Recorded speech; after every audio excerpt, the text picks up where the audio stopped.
Welcome to Right on Track, a songwriting podcast. Thanks to Tone for tuning in. I'm Demi Michelle Schwartz, and I'm thrilled you're joining me on my songwriting journey. So kick back and relax, don't fall flat, and remember, stay right on track.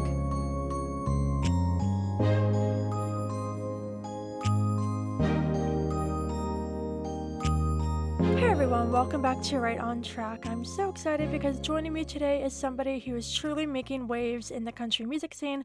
Please welcome Allie Colleen. Hey Allie. Hi, how are you doing? I'm fantastic. How are you? I'm wonderful. Fantastic. Well, I'm so excited to have you on the show today. We have tons to talk about. But before we get into all the specifics, I would love for you to share a little about yourself and your music journey so far. Yeah, so as you said, my name's Allie Colleen. I grew up in Tulsa, Oklahoma. And I've been writing songs and doing music since I was probably about 8 years old. This is kind of my thing, kind of the one thing I'm good at also. So my journey started when I was little, and then I chose a college when I was probably in like 8th grade that I knew I wanted to go to. So I moved to Nashville at 17 to go to Belmont University, and I got a degree in songwriting, whatever that means. It was rad. It was so much fun, and was just really lucky to start kind of growing up in Nashville at the age that I did. And so anyway, I made a deal with my parents that I would get a degree and really kind of do the school thing right. We're a big education family, so did that, and then we've been on the road and releasing music since I graduated in 2018, and it has been a wild ride, and I'm grateful to just still be on it. Yeah, that's fantastic. I've heard so many great things about Belmont. My guitarist actually is currently a student there, so he's always telling me about it. So it's really great how so many people go there. I'm from Pittsburgh and he is too. So many people travel to Nashville to go to Belmont, and it's really awesome that you were able to get your degree in songwriting. Yeah, are you in Pittsburgh now? Yeah, I am in Pittsburgh. Yep. Very cool. Yeah, yeah. So, how would you describe your songwriting process? I just wild, you know what I mean? Just lucky, you know what I mean? If I had to be honest, just lucky. It's always different, and especially in this world of co-writing, everyone brings in their own styles, their own ideas, their own attitude of the day, right? Because half of us are either just bright-eyed, bushy-tailed, or hungover, so it's always different. But it's a wild thing to get to create music and get to create this space where we're just creating narratives and characters all the time. But for me, I would say standard for me would be I usually try and start with the hook, right? So I usually try and start with that with the idea of where everything's landing so I know what I'm writing towards. And then from there, whether the lyrics come first or the melody is always different. It really is just a gamble. Yeah, no, absolutely. I think starting with a hook is always a really great idea because it keeps you grounded in what you want to say, and you can see where the song develops from there. Do you tend to write more from personal experience or fictional narratives? I tend to write more from personal experience, but we try and find a way to create characters, and a narrative outside of that that's maybe a little more encompassing than just mine. But I think that's always wild because it's the songs that I wrote most truly about myself, like most personally, like most tunnel vision that tend to, kind of relate to more people. So that's always kind of been a wild thing that I've noticed over my years of writing. But I do love creating characters. Yeah, no, super fun. I'm also an author. I'm agented, so I'm super into the fictional storytelling. So Absolutely. yeah, It's a yeah, whole other outlet, and I also think people receive it a little better, right? And that's yeah, kind of yeah. why I've always been so in love with the songwriting process is because even as a kid, I didn't really know how to talk about things. Yeah. Oh, And yeah, yeah, yeah. and I felt like I felt really big emotions really early in life, and people were like, "You're 8, like you're fine." And I'm like, "Okay, well then I'm going to Yeah. write a song and I'm going to create people and you're going to care about what those people are going through." You know what I Yeah, mean? And yeah. so that's kind of a way that I've been able to just kind of write about myself like indirectly, I guess. Right. Oh, yeah, no, for sure. I definitely write from personal experience all the time, but it's really cool how you can skew it just a little bit where it's not 100% your experience and allow it to be a little more universal through a lens of allowing other listeners to get into that experience and feel what you're feeling and all of the things. It's definitely the beauty of co-writers too, Yeah. just allowing someone else to add their story to your story Mm-hmm. tends to have some pretty wild results. Yeah, absolutely. So let's shift gears and talk about your debut album, Stone. So can you give some insight into the creative process for this album? Absolutely. So Stones was our debut album and the only album we've been able to release so far. We released singles since then, but Stones came out in 2021. So everything that we're doing right now is just vastly different, and I think it's been such a cool way for me to kind of step outside of myself and really watch, my evolution as a songwriter and an artist. But Stones really caters to the singer-songwriter Allie. You know, the Allie that really cares about creating these narratives for people who need anthems and who need to be seen and who need to be recognized, you know, for whatever's going on in their life. So Stones is, I want to say, 11 tracks of just really cool narratives, you know, that people can relate to and go through. And that process was awesome. My producer was Joe Costa, who was at the time and still is just a very good friend of mine. So that was a very cool and safe space for me to learn, and just loved everything about it. Yeah, that's fabulous. So, there's one other song I want to chat about before we dive into While We're Still Friends, and that is Halos and Horns. First of all, it's such a good title. I love that, and I love the sass in the song too. So, can you share the inspiration behind this one? Thank you. So Halos and Horns, the hook and the idea and everything came from Stephen Hunley. I wrote this with Stephen Hunley and Eric Dodd.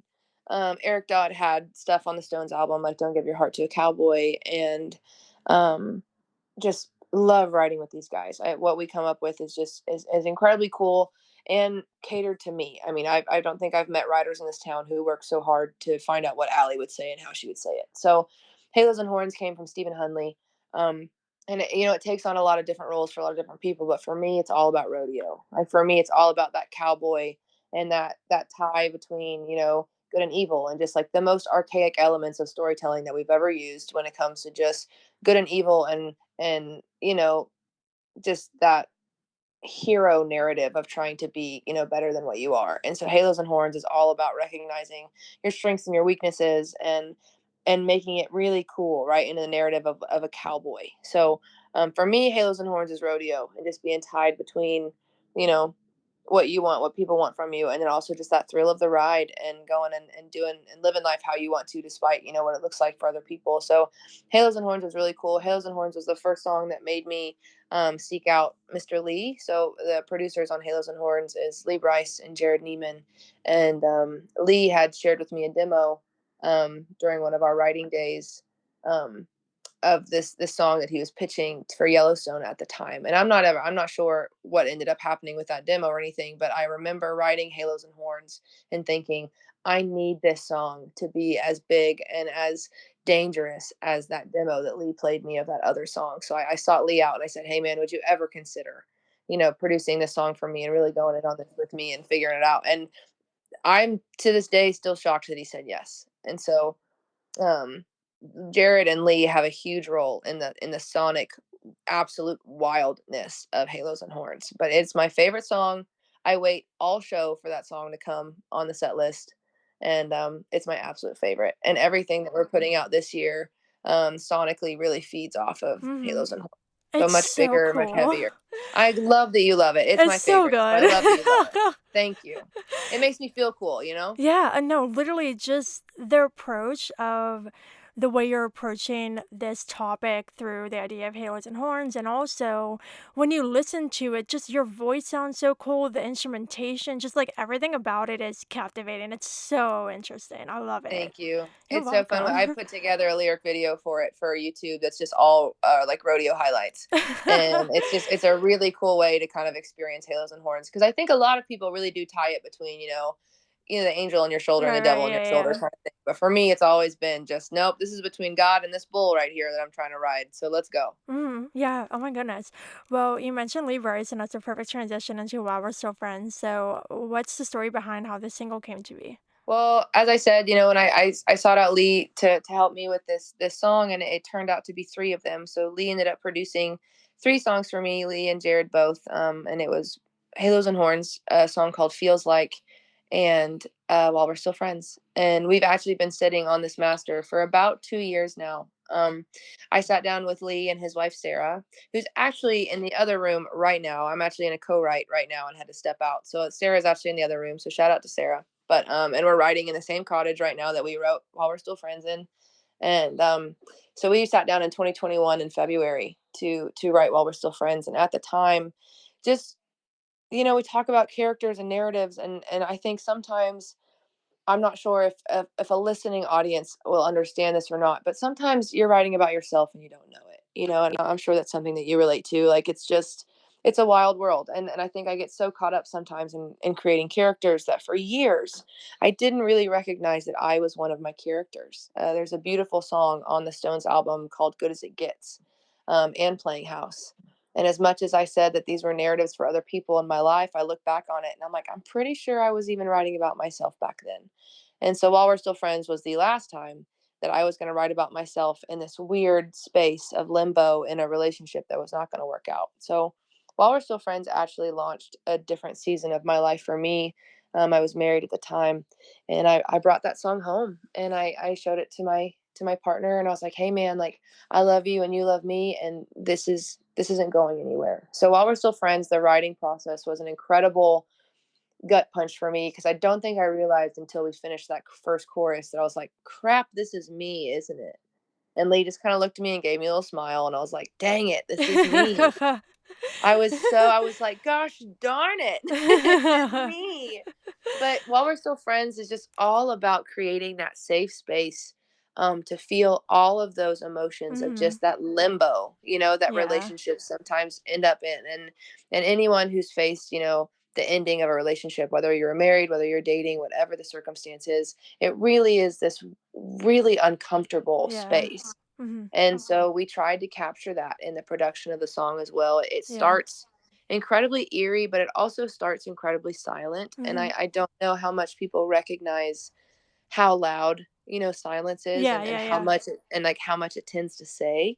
So, the evolution of the song sonically, just from start to finish, is incredibly vast, and it starts from this absolute eerie desolate silence to the end of the song. Lee comes in and just creates this second character that gets to come in, and you realize now, oh, this is even more heartbreaking because like Yeah. it's amicable. Like it's not one person leaving the other and leaving the other person to figure it out. These both, like both of these characters are feeling the same thing and facing the same, Mhm. demon of limbo of what they're stuck in. So I'm very happy and proud of the space that we created in Yeah. this song, emotion wise, for listeners. Yeah, no, fantastic. I love the instrumentation too. And just from hearing you talk about the inspiration behind this and realizing that it did come from a very personal place, I can tell just again with your vocals, there's so much emotion being poured into that, and it really, really comes off. And I'm also really resonating with what you said about the silence. There's literally a song on my new album coming this year called Quiet, and the whole point of the song is talking about how there's power in silence and being quiet and saying not saying anything, and the silence can speak very, very loudly. And so I'm really resonating with that too, and I think you really captured that Absolutely. in here. So absolutely fantastic song, truly. Thank you. It was challenging and it was well worth it. And again, we sat on this song for a while, um, just to give that lifeline of mind space, so that when I did finally release this song, for people to attach their own narratives to it, I wasn't getting caught up in their worlds. You know what I mean? And I wasn't receiving, relationship advice in my DMs in a time when I was not healthy enough to receive it. So I was very grateful to get to release this song when we did. We just came off the road with Lee, so it worked out perfectly. Yeah, and And then I also got to make my first music video for this song, and that was an yeah. incredible process. And really, really, I learned so much. It was incredible. Yeah, well, perfect transition because that was what I was going to ask you about next. So, can you share the whole experience creating this music video? So I sought out a production company in Nashville called Stormlight Productions, and I had been on a music video in the past for a friend of mine.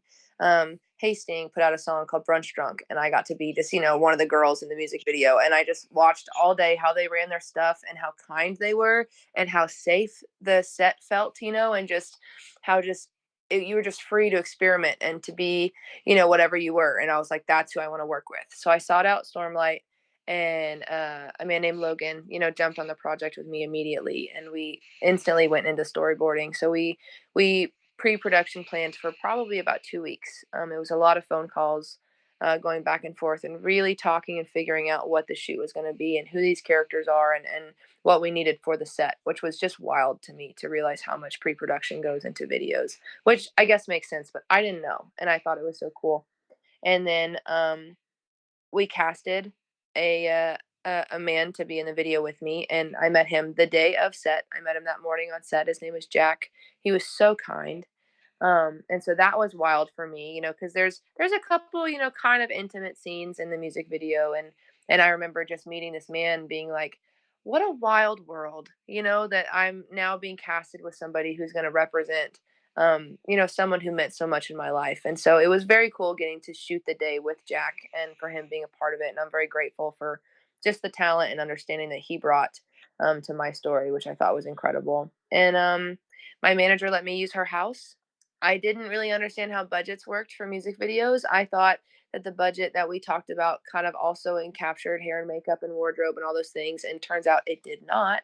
So I actually made just kind of a weird decision because I really needed a ball gown or like a dress because we wanted to really feed into the marriage side of this song because I think that's the whole point of music videos, right? Is to kind of let the listeners in on maybe something that isn't said in the song. So I wore my actual wedding dress in the music video. Because I paid a lot of money for that thing at one point in time, and I used it once. You know what I mean? So I got my money's worth out of it. I used it again. There's a lot of Easter eggs in the video. The church in the background is also the church where I got married, and it was a really, really personal day, but it was incredible, and I think we did the song justice. That's fabulous. Oh my goodness, it was so fun hearing all about that. And I also wanted to know, is there a favorite part of the video that was like maybe the most fun of the day? And then also if there were any wild bloopers that you had to overcome. I don't know if we have any bloopers, just in the sense of like, it's I can't imagine what that media file would look like to send over to me that had any kind of raw clippings on it. And usually, the production company keeps ownership of all that footage, which I also didn't know, but it was all fine. So I wish there was bloopers, but I will say there's in the movie or in the video, I'm sitting on a clock and I'm kind of like sitting on this clock, like looking at the room around me and just watching this relationship unfold the way that it is. And one of the scenes I kind of walk out on like the one of the hands of the clock. That was a green screen toolbox that was no more than a foot long. So all of those steps that you see were spliced together steps of me just taking one step and trying to balance beam on this toolbox, and I fell off of it twice. I definitely did. I definitely so there are bloopers out there in the world somewhere, honey, but I don't have them. But I fell off of it twice. And so that was really fun for me to just learn how something like that was shot. So all the clock scenes to me were very cool. And again, it looks like I really sit down on it and like my feet are dangling. I'm just using all of my core possible to make it look like I'm hanging on the clock when I'm really just in the middle of a living room standing on a toolbox with green screen. So that was very wild That's and that was fun. very, yeah, That's so that was very, fun. very fun. That's so, so Um, fun. and again, just really grateful for Jack, and just want to thank him again, just for what he put into his character was incredibly cool for me. And none of the day was about Jack. Everything was about, hey, is what I'm doing appropriate for your story? And I was just very grateful for him because I don't know that that would be the case with everybody. So I just really, really grateful for everybody who worked on it. Yeah. No, for sure. And I think it's really great. I mean, if that were me, I would be terrified shooting with somebody I just met and having to capture this lost relationship. But it's really great that you had someone who made you feel comfortable and who was super kind, because I think that if there was a ton of awkwardness and tension, then you would not have been able to portray what you needed to. No, I remember there was a weird feeling for me in it, and I just remember because he just kinda I was getting ready the whole morning while he was there and all these things, and we didn't really get to, like, meet each other, like, without everyone staring at us. So at one point before we shot, I said, "Hey, will you come with me?" And we went into just another room, and I said, "I don't know if you'll understand this or not, but I need you to hug me." And he said, "I understand." And he just kinda held me for a minute, and he goes, "You ready to do this?" I said, "Let's do it." And it was cool, like, that was the only introduction we really needed, to make the day work. And it's funny because it's like co-writing's the same thing. It's like you show up to write with somebody that you've never met before, and all of a sudden one of you is telling each other all of these details about your life, to write a song. So it it wasn't something that I was unused to. It was just in a different way, I guess. But it was such a cool experience. Yeah, it sounds like it. So, how did you feel when you finally got to see the full video? Oh my gosh, I wish I could tell you that I loved it. I was so just I think every emotion on the planet, right? Because you do all that pre-production and you have in your brain what it's going to be. And there was quite a while where I really didn't think we portrayed the characters right, and I was really worried about it. And Stormlight was so kind, and this is one of my favorite things about them was the way that they send their video format is I can click on the frame of the screen and instantly add a comment to it. You know what I mean? So I think every day I was adding like 20 to 75 notes on these videos and sending it back. And they just kept editing and kept editing and kept moving scenes around and kept doing all of these things for me. And never once did they make me feel like I was crazy or like I was overwhelming. They wanted to get the project out that I envisioned in my head. So it took a while, to be honest, to get it to where I wanted it to be, but I knew that we had all the scenes. I just wasn't sure what order and how they were supposed to, come together. And so between Stormlight's brain and mine, I am very proud of what we ended up with. Yeah, that's fantastic. And it sounds great that you were able to be so involved with that because I'm sure there are some companies that just throw it together and then you get the final product and that's it. That's it. But it's really great how you were able to contribute and help share with them your vision for the video. And they were so receptive to that that they allowed you to share these notes and get it to where you wanted it to be. Absolutely. No, it was incredible, and I'm again just very grateful for everybody who put time and effort into making again, just something very personal about my life into something that can be commercially consumed and related to. I think that's incredible. Yeah, absolutely. Fantastic. So, what has been the response so far for this? It's been incredibly kind. The video really, hasn't done too much in the sense of views or anything, but the feedback has been incredible. I have a little fan club who I shared the video with first, and I told them, I said, "Hey, there's some Easter eggs in here. Let me know what you find." They found more Easter eggs than I even put in the video. Like they realized that the shawl that I wear sitting on the clock is the same shawl that I wear in the cover art of the Stones album that we talked about. And I didn't even realize that. I just love that shawl. You know what I mean? I was like, oh, this is one of my favorite articles of clothing. So they found stuff in there that I didn't even intend to put. But my favorite Easter egg in the whole video, there's a couple of them, but I love skeletons. We have a little skeleton that's is always at our merch table and goes on the road with us and all of these things. So the skeleton is somewhere in the music video. You have to find it. And it's also on my shirt, but that's not the one I'm talking about. And so it was just really fun to get to share it with my fan base and for them to find so much stuff, that I'd kind of hidden in the video, and just felt very, received. And it was incredible. Yeah, that's fantastic. Well, moving forward, just to wrap up our chat before I let you go, a few months of 2024 are behind us, but looking ahead, what is in store for the rest of the year for you? We're hoping to spend the rest of the year on the road. We've already recorded a 5 song EP, that we're gonna do the same thing that we did with Stones, which was release.